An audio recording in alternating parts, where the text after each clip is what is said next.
What is up, guys? People have been asking me to do breakdowns again, and this question keeps coming up. Basically, how do I deal with tanks, or the famous "it's not your job to kill the carries"? If anyone ever tells you that you are supposed to be killing the enemy AD carry or mid laner as an AD carry, then show them this video and I'll sort them out for you. So basically, we're going to look at 3 team fights, 2 against huge tanks and 1 showing you when it's okay to ignore them. So really the first one is basic AD carry team fighting, second one a bit more complex, and then advanced.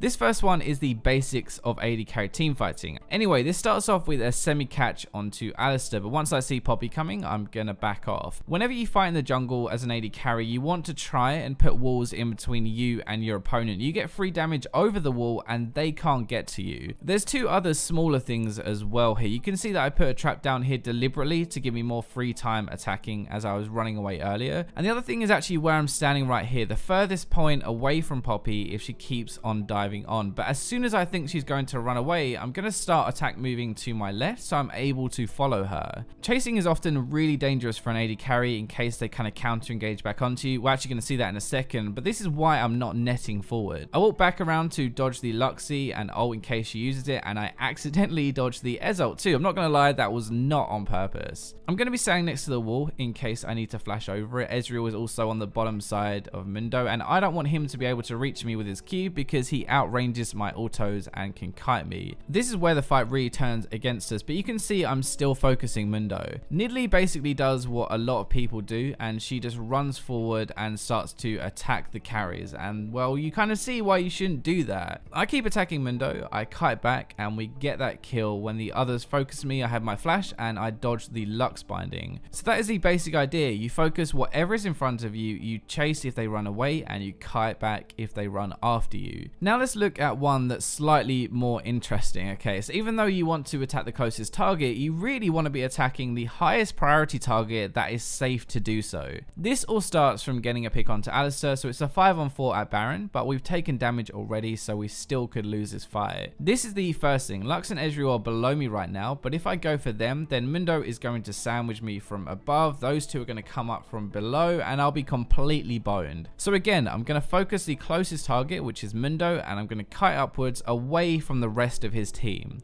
This is where it gets slightly more complex or interesting, I guess. Mundo isn't actually a threat to me at the moment. He's above me, sure, but he's not attacking me, and he's just trying to run around and absorb damage. Poppy is a bigger priority, and she's also in range, so I'm going to swap to attack her for now. Roll this forward a little bit, and you can see Mundo is back for round 2. He's realized that I'm not focusing him anymore, so he's come back in, and I instantly swap back to focusing him. It's just as soon as he's a threat to me again, he's hitting me, I'm going to swap and kite upwards to deal with him. Right here, I could have actually swapped to Poppy again. She's only just behind Mundo, and the reason I don't is so I can keep kiting upwards and away from the Ezreal and the Lux down below. The reason we won this fight is because all 5 of us are here at the moment and able to damage their 2 front line, while Ezreal and Lux have spent most of their time chasing our team and not actually doing damage. So this last fight is really where we kind of apply everything and you bring everything together as an AD carry and really go for the attacking the highest priority that is safe to do so part. This is kind of pushing it, but this is really where you can start doing some serious damage as an AD carry. I am in a better spot this game. The rest of my team isn't doing too hot, but we're about even. The first part of this fight is really what we've said before. Attack the closest thing and kite backwards. Morgana flash ults us under tower, so I dash away, and Zed dies really early this fight, so we kite back and we try to just leave. This is the different part though. Okay, so I know they burnt some cooldowns because they've just used everything on Zed, and I know this isn't warded because we swept it earlier. So my plan is to wait for the tanks to run past and then pick off the carries at the back. This isn't the same as earlier because those tanks are between me and the carries. These tanks are off of the side and they're not having to run past them to get to the carries, and I built a lot of damage to burst people down this game.